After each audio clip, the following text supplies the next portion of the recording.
9 నెలలకు కంటుంది కదా, అందులో సగకాలం ఎంత? సగం ఎంత? 9లో సగం. అందరు మాట్లాడాలి, ఇది చెప్పండి, ఇంటికి వెళ్ళిపోదాం. 9 నెలల్లో సగం 4.5 నెలలు.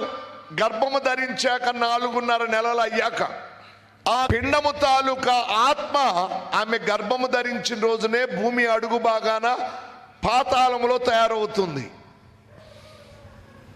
ఇందాక చెప్పాను, మన శరీరమేమో అమ్మ కడుపు, మన ఆత్మ ఏమో భూమి అడుగు భాగాన ఒక స్థలములో. ఇప్పుడు ఆ ఆత్మ ఈ గర్భవతి అయిన స్త్రీ లోపలికి ఎప్పుడు వస్తుందంటే, ఆమె గర్భము ధరించి 4.5 నెలలు అయిన తరువాత ఆమె నిద్రపోతూ ఉండగా, హలో, ఆమె పిండము తాలూకా ఆత్మ